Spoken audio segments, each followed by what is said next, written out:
നിയമസഭാ തെരഞ്ഞെടുപ്പിന് ഇനി മാസങ്ങൾ മാത്രം ബാക്കി നിൽക്കെ വമ്പൻ പ്രഖ്യാപനങ്ങളാണ് മുഖ്യമന്ത്രി നിതീഷ് കുമാർ ബീഹാറിൽ നടത്തിയത്.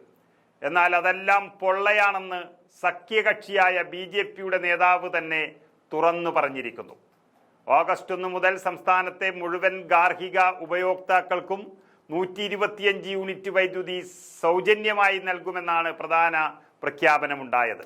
സർക്കാരിൻ്റെ ഈ തീരുമാനം ബീഹാറിലെ 1.67 കോടി കുടുംബങ്ങൾക്ക് ഗുണകരമാകുമെന്നും ബീഹാർ മുഖ്യമന്ത്രിയും BJP-യുടെ കേന്ദ്രത്തിലെ കാവൽക്കാരനുമായ JDU അധ്യക്ഷൻ നിതീഷ് കുമാർ പറഞ്ഞത്.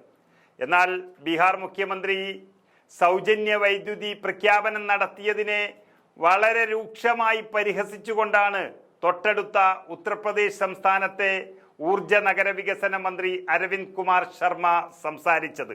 ബീഹാറിലെ വൈദ്യുതിയുടെ കാര്യം തൊട്ടടുത്ത UP-യിലെ വൈദ്യുതി മന്ത്രിക്ക് നന്നായി അറിയാവുന്നതാണ്. ബീഹാറിൽ വൈദ്യുതിയും വരില്ല, ബില്ലും വരില്ല, പിന്നല്ലേ സൗജന്യ വൈദ്യുതി എന്നായിരുന്നു ഉത്തർപ്രദേശ് മന്ത്രിയുടെ പരിഹാസം. മുഖ്യമന്ത്രിയുടെ പ്രഖ്യാപനം കണ്ണിൽ പൊടിയിടുന്നതാണ്, അത് തെരഞ്ഞെടുപ്പാണ് ലക്ഷ്യമെന്ന് പറയുന്നു. അതുപ്രകാരം എല്ലാം ബീഹാറിൽ ഫ്രീ ആണ്, പക്ഷേ വൈദ്യുതി വന്നാലല്ലേ അത് സൗജന്യമായി കൊടുക്കാൻ പറ്റൂ. അവിടെ വൈദ്യുതിയും വരില്ല, ബില്ലും വരില്ല എന്ന യാഥാർത്ഥ്യമാണ് സ്വന്തം ഭരണത്തിൽ കൂടെയുള്ള BJP-യുടെ ഒരു മന്ത്രി പറഞ്ഞിരിക്കുന്നത്. ഇത് തന്നെയാണ് ബീഹാറിലെ BJP-യുടെയും പൊതുജനങ്ങളുടെയും അഭിപ്രായം. അതോടെ തെരഞ്ഞെടുപ്പ് മാജിക് എന്ന രീതിയിൽ ഇറക്കിയ എല്ലാ തട്ടിപ്പ് വാഗ്ദാനങ്ങളും പൊളിയുകയാണ്. ഗാർഹിക ഉപഭോക്താക്കളുടെ സമ്മതത്തോടെ വീടുകളുടെ മുകളിലോ അടുത്തുള്ള പൊതുസ്ഥലങ്ങളിലോ സോളാർ പാനലുകൾ സ്ഥാപിക്കാനുള്ള സംസ്ഥാന സർക്കാരിൻ്റെ തീരുമാനത്തെക്കുറിച്ചും അദ്ദേഹം അന്ന് പറഞ്ഞതാണ്. അടുത്ത 3 വർഷത്തിനുള്ളിൽ ഈ തീരുമാനം നടപ്പിലാക്കുമെന്നാണ് മുഖ്യമന്ത്രി നിതീഷ് കുമാർ പറഞ്ഞത്. സംസ്ഥാനത്തെ എല്ലാ സർക്കാർ ജോലികളിലും 35% തസ്തികകൾ ബീഹാറിലെ സ്ഥിരതാമസക്കാരായ സ്ത്രീകൾക്ക് മാത്രമായി സംവരണം ചെയ്യുമെന്ന് ജൂലൈ 8-ാം തീയതി നിതീഷ് കുമാർ പ്രഖ്യാപിച്ചതാണ്.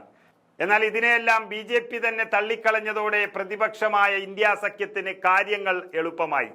തുടർച്ചയായ 20 വർഷത്തെ ഭരണം കൊണ്ട് നിതീഷ് കുമാർ ബീഹാറിൽ വെറുക്കപ്പെട്ടവനായി മാറിയിരിക്കുന്നു എന്നതാണ് സത്യം. അവരുടെ കൂട്ടുകൂടിയിട്ടാണ് BJP മത്സരിക്കുന്നതെങ്കിൽ തോൽവി ഉറപ്പാണെന്നൊരു അഭിപ്രായം BJP-യിലും വന്നതോടെ പരസ്യമായി തന്നെ അടി തുടങ്ങിയിരിക്കുകയാണ്. RJD-യും കോൺഗ്രസും ഇടതു പാർട്ടികളും ഉൾപ്പെടുന്ന ഇന്ത്യ സഖ്യം ഒന്നിനൊന്നു മെച്ചപ്പെട്ട സമരപരമ്പരകളും പ്രവർത്തനങ്ങളും നടത്തുമ്പോൾ ഭരണകക്ഷിയായ JDU-വും BJP-യും തമ്മിൽ തല്ല് തുടങ്ങിയത് ബീഹാറിൽ NDA സഖ്യത്തിന്റെ അവസ്ഥ പരിതാപകരമാക്കുകയാണ്. രാഹുൽ ഗാന്ധി നേരിട്ട് തന്നെ നയിച്ച വോട്ടർ പട്ടിക ലിസ്റ്റിലെ അപാകതകൾക്കെതിരെയുള്ള സമരം വൻ വിജയം കണ്ടതോടെ ഇനി ഹരിയാനയിലും മഹാരാഷ്ട്രയിലും കണ്ടതുപോലെയുള്ള തെരഞ്ഞെടുപ്പ് അട്ടിമറികൾ ബീഹാറിൽ ഉണ്ടാകില്ല എന്നുറപ്പായതോടെയാണ് മുഖ്യമന്ത്രി നിതീഷ് കുമാർ അറ്റകൈ പ്രയോഗം എന്ന രീതിയിൽ സൗജന്യ പ്രഖ്യാപനം നടത്തിയത്.